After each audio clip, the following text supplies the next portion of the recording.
Alright guys, welcome back to another video for Aice International History, and today we will be talking about lesson 1.2. So basically, it's about the European imperialism and how it sparked tensions among major powers. Basically, they wanted to imperialize and take over Africa for land, resources, and just overall power as a bigger country. So as rival nations competed for territories, resources, and strategic advantages, it increased the risk of conflict and could potentially send them to war. So an example of this incident was the Fashoda incident in 1898, and it basically started and highlighted the imperial competition between all the European countries hunting for Africa. It nearly led to a war between Britain and France, and before diplomatic compromise was reached.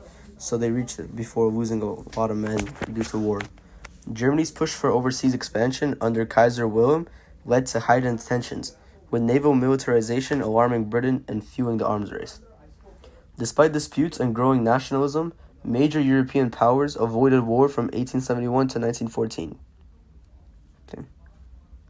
So basically, Germany's naval development in the early 1900s alarmed Britain.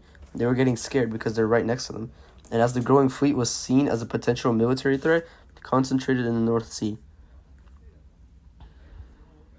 So basically, there's a thing called the Entente Cordiale in 1904. It strengthened British and French ties, particularly in the response to German actions in Morocco, leading to deeper cooperation between the two nations. Tangiers, Algiers, and Agadir.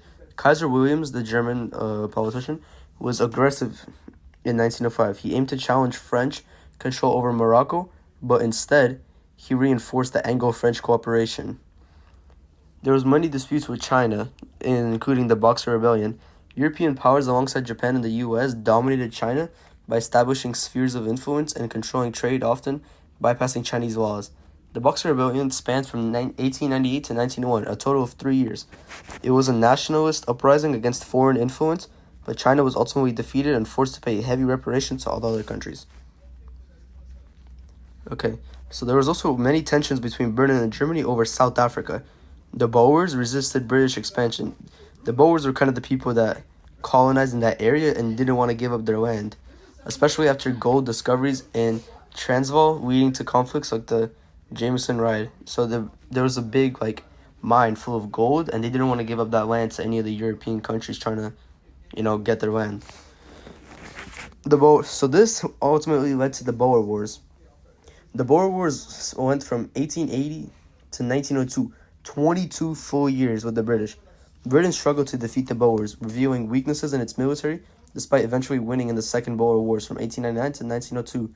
So, even as a weak South African country, they couldn't defeat Britain. But this showed how weak Britain was and could ultimately have led to consequences by European countries figuring out how weak they are. So there was attempts to resolve imperial tensions at the Berlin Conference in 1884 and 1885.